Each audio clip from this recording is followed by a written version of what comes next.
तो सखा जी, अभी इसको आगे बढ़ाते हुए अब ये भी तो जानना चाहेंगे हम कि अब जिस लोक राजतंत्र की आप बात कर रहे हैं, तो इसको थोड़ा समझाते हुए कि इसमें फिर व्यवस्था कौन सी रहेगी और उसको लाने के लिए मौजूदा हालातों में जनता क्या कर सकती है, किस चीज के लिए हमें आवाज उठानी है, संभव करने के लिए करना देखो क्या है वो और देखो बताइए मेरा जरा पहले।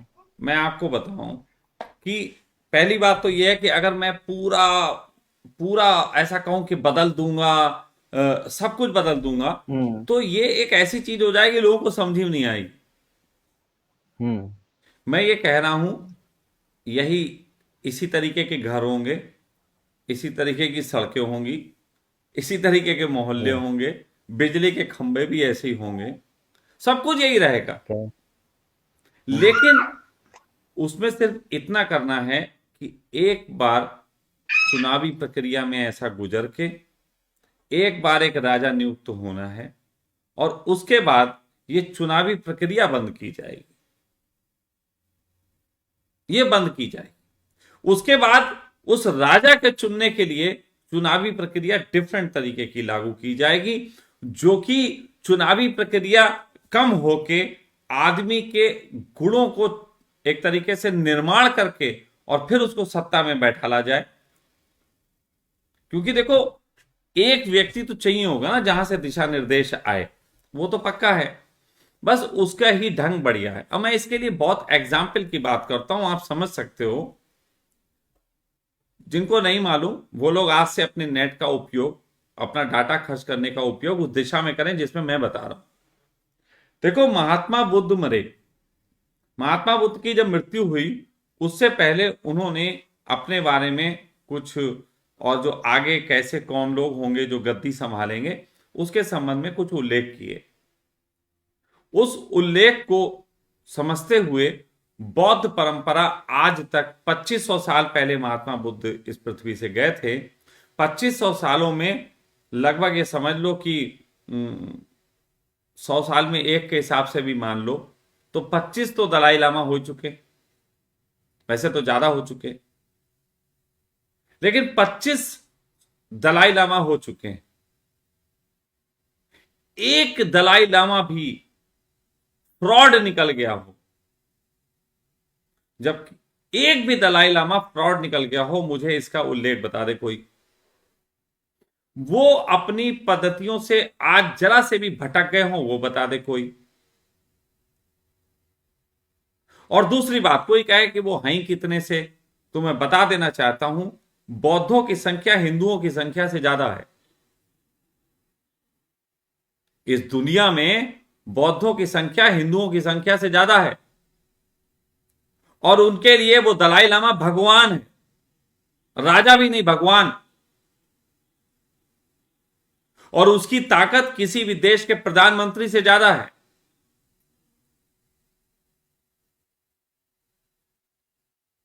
लेकिन वो जो पद्धति दी गई थी, उस पद्धति के तहत चुन के वो दलाई लामा आता है। आज भी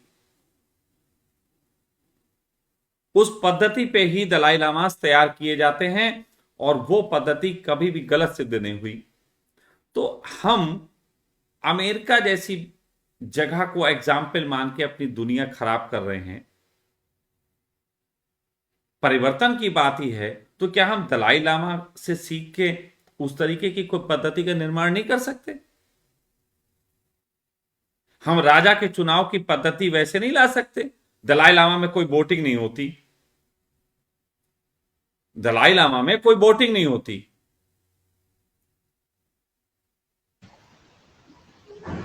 लोगों को उस बारे में शोध करनी चाहिए, और तब उन्हें समझ में आएगा कि मैं क्या कह रहा हूं।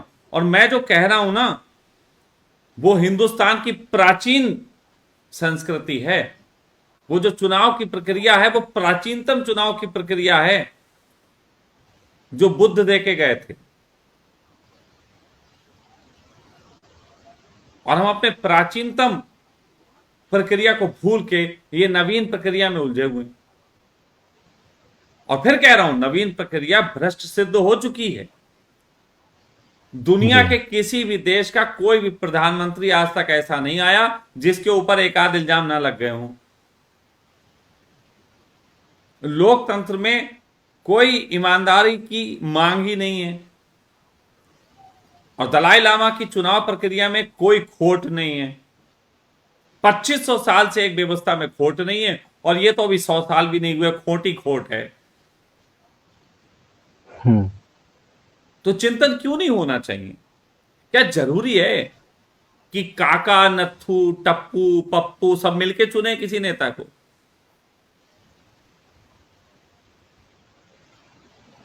और वो जो मिलके चुने, वो मिलके भी कहां चुनते हैं भाई? 135 करोड़ के देश में 11 करोड़ वोट जिसे मिलते हैं वो 400 सीटें जीत लेता है। तो यानी कि ये तो संवैधानिक प्रक्रिया भी नहीं है। सच बात तो यह है कि जो नेता आप चुन के लाते हैं उससे ज्यादा तो वोट विपक्ष में पड़े होते हैं। बिल्कुल।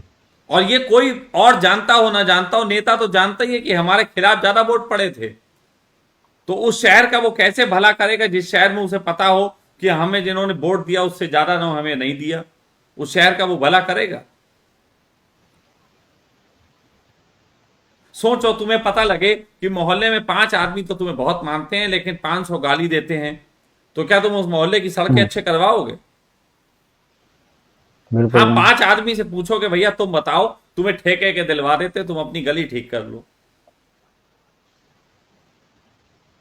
और दूसरी बात, जी। यहां पे अगर आप अभी सड़क पे जाओ और एक इंटरव्यू लेना शुरू करो, किसी से पूछो भाई अगर तुम प्रधानमंत्री हो जाओगे, ईमानदारी से बताना सबसे पहला काम क्या करोगे?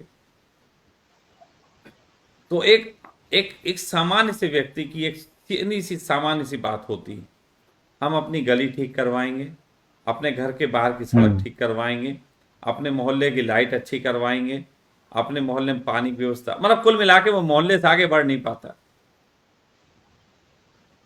वो घर के इर्द गिर्द घूमता रहता है।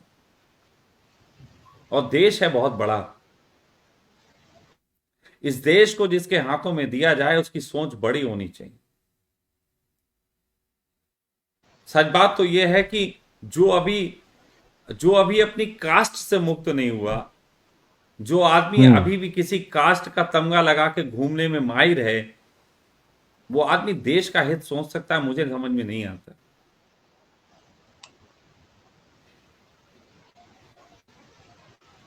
तो स्वामी जी, जनता अगर नहीं चुनेगी तो आप बता रहे हैं, तो चुनने के लिए योग्य फिर कौन लोग होंगे वो, यदि अगर इस अब व्यवस्था को लाया भी जाए?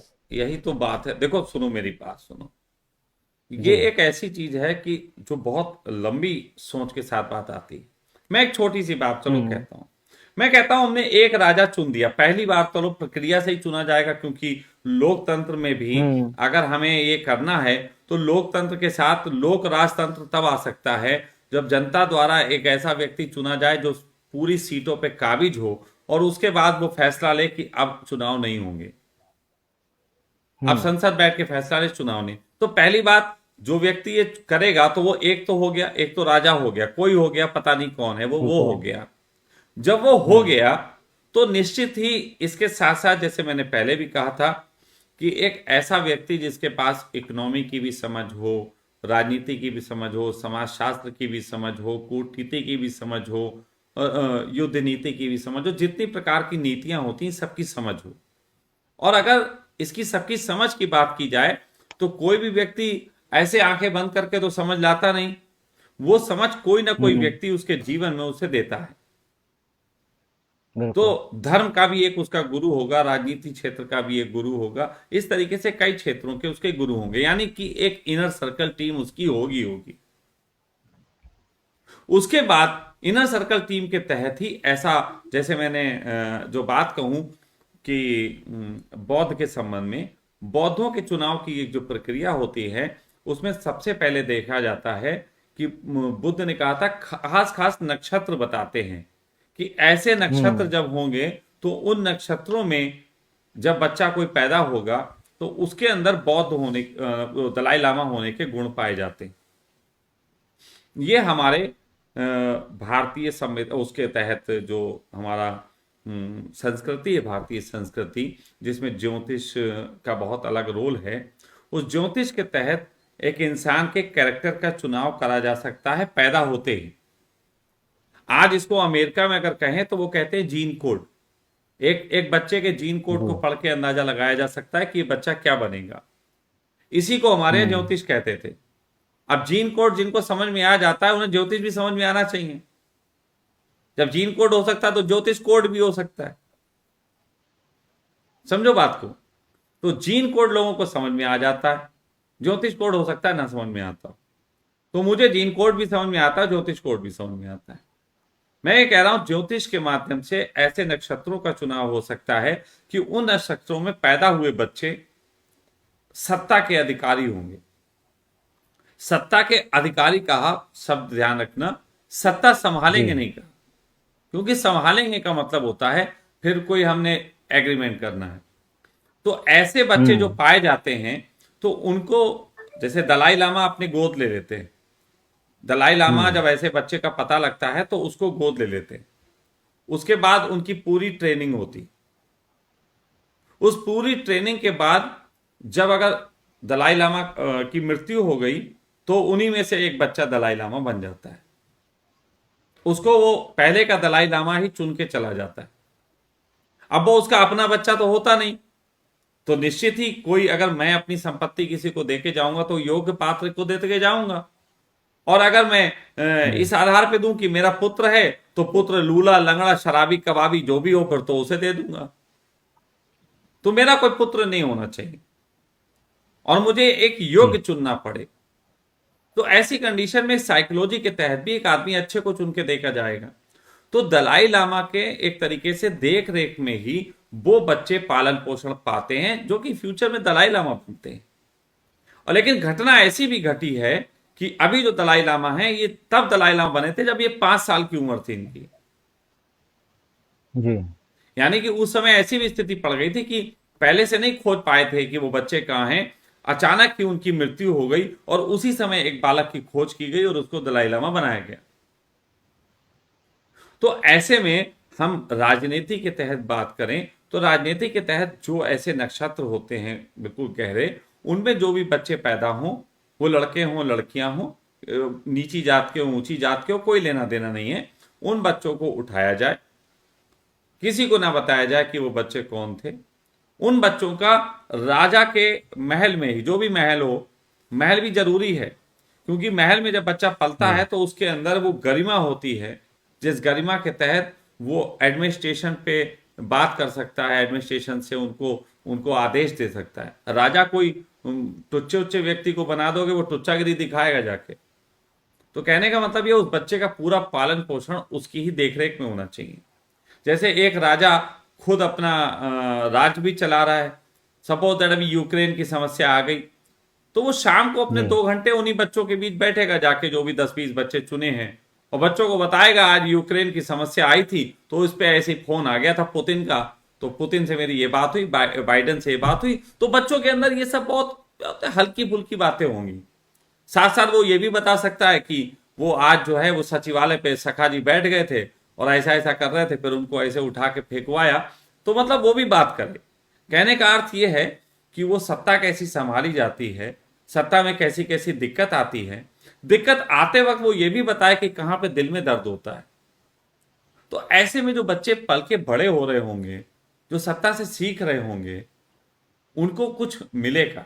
और वो बच्चे केवल राज सत्ता में ही नहीं पढ़े, उस राज सत्ता के साथ साथ हम्म। बीच में उनको मिलिट्री की ट्रेनिंग भी हो, बीच में उनको थोड़ा सा पुलिस वालों के बीच भी रखा जाए, किसी थाने में उनको पोस्टिंग की जाए, वो थोड़े दिन थाने में भी रह के देखें, वही थोड़े दिन वकीलों के बीच भी बैठा ले जाएं, उन्हीं की अदालत में ड्यूटी भी लगे कहीं पे, उनको बीच बीच में ऐसे भी चीजें दी जानी चाहिए तो उनको समझ में आए।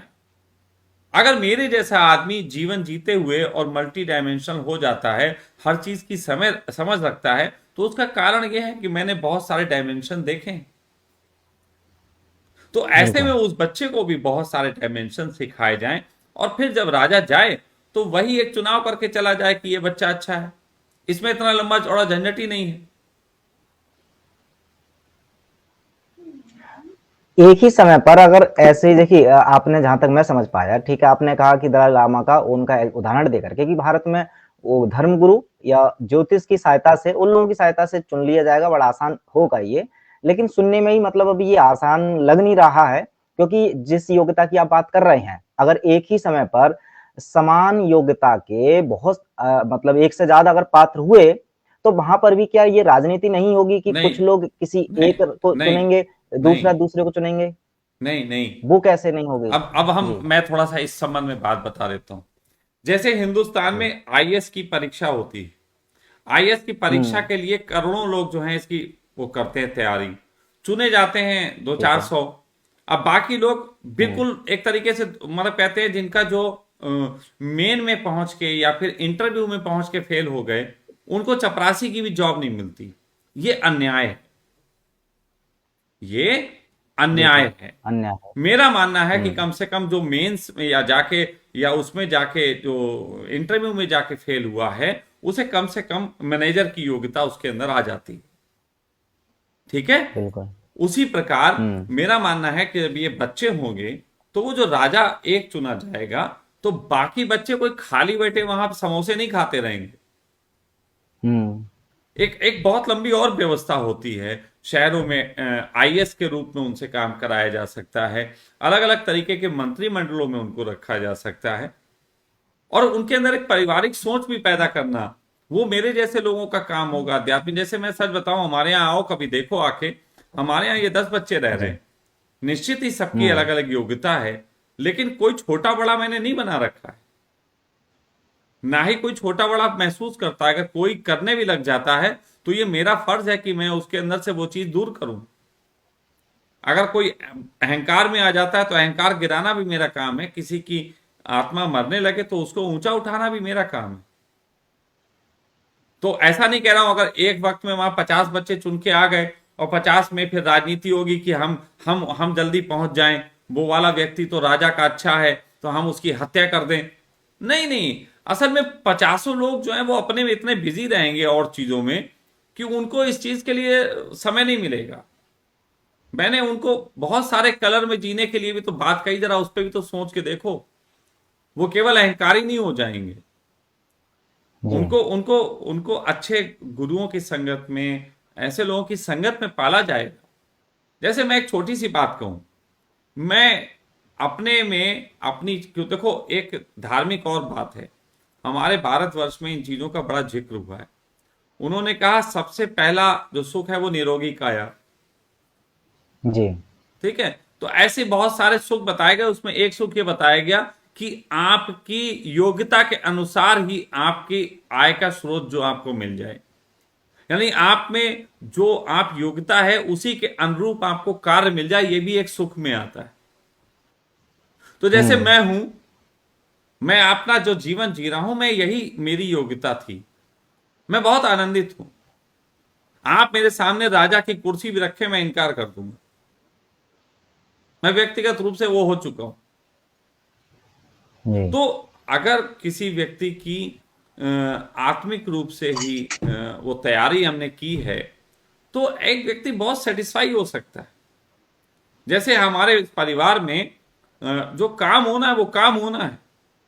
वो यहाँ पे मौलिक कर दे, बीडी कर दे, सीताराम कर दे, दिव्या कर दे, नियति कोई भी कर दे, हमारे यहाँ काम से मतलब होता है। वो कौन करेगा इससे मतलब नहीं होता।